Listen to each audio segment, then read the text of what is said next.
Hello guys, আসসালামু আলাইকুম। কেমন আছেন সবাই? তো দেখতেই পাচ্ছেন আজকে চলে আসলাম নিকলি হাওরে, কিশোরগঞ্জ নিকলি।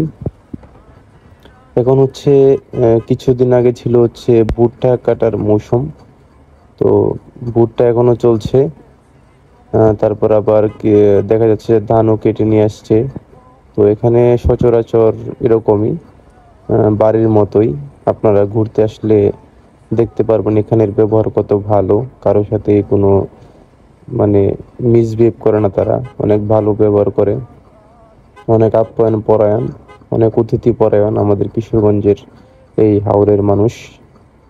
তো এই হিসাবে আমি কিশোরগঞ্জের ছেলে হিসাবে আমি এখানে চলে আসলাম, প্রায়ই চলে আসি। দেখার জন্য অনেক ভালো লাগে এই সবুজে ঘেরা রাস্তা, তারপর মানুষের, সাধারণ মানুষের চলাচল, অন্যরকম একটা অনুভূতি। মাটির সাথে মিশে থাকার যে একটা ভালোবাসা, সেটা দেখতে আসি। তো পানির সময় এই নিকলিতে একরকম, পানি যখন থাকে না তখন অন্যরকম একটা সৌন্দর্য উপলব্ধি করা যায়। এখন বলতে গেলে পানি নেই।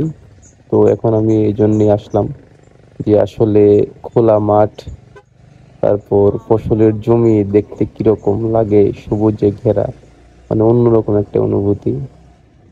এই জন্য আসা আর কি। তো আলপনার ক্ষেত্রটা অনেকেই দেখেছেন যে ইটনা মিঠামইন, যে আলপনার বিষয়টা, এখানে আলপনা করা হয়েছে। তো আসলে কি এটা কিশোরগঞ্জের যে আপনার ইটনা মিঠামইন, তারপর ইটনা, এদিকে যে আলপনাটা করা হয়েছে রাস্তার মধ্যে, এটা আসলে যদি বৃষ্টি আসে তো এই রংগুলো হচ্ছে কেমিক্যাল। হ্যাঁ, তো কেমিক্যাল যখন আপনার ফসলের জমিতে যাবে, তো অবশ্যই একটা সার্কেল হয়ে পশু পাখি, তারপর হচ্ছে যে আমাদের যারা এখানে থাকবে, তাদের কিন্তু শরীরে এগুলো প্রবেশ করবে। তো কোনো কেমিক্যালে কিন্তু এগুলা, যে কেমিক্যাল দিয়ে তৈরি, সেগুলো কিন্তু শরীরের জন্য ভালো না। আচ্ছা, যাই হোক। তো এটা নিয়ে অনেক কথা হয়েছে ফেসবুকে। এটা নিয়ে আমি আর এখন কথা বলতে চাচ্ছি না, আমার টপিক ওইটা না। তো আমি আপনাদেরকে দেখাতে নিয়ে আসছি এই কিশোরগঞ্জের সবুজে ঘেরা যে রাস্তাটা, তারপর নিকলি হাওর আসলে কতটা সুন্দর হতে পারে।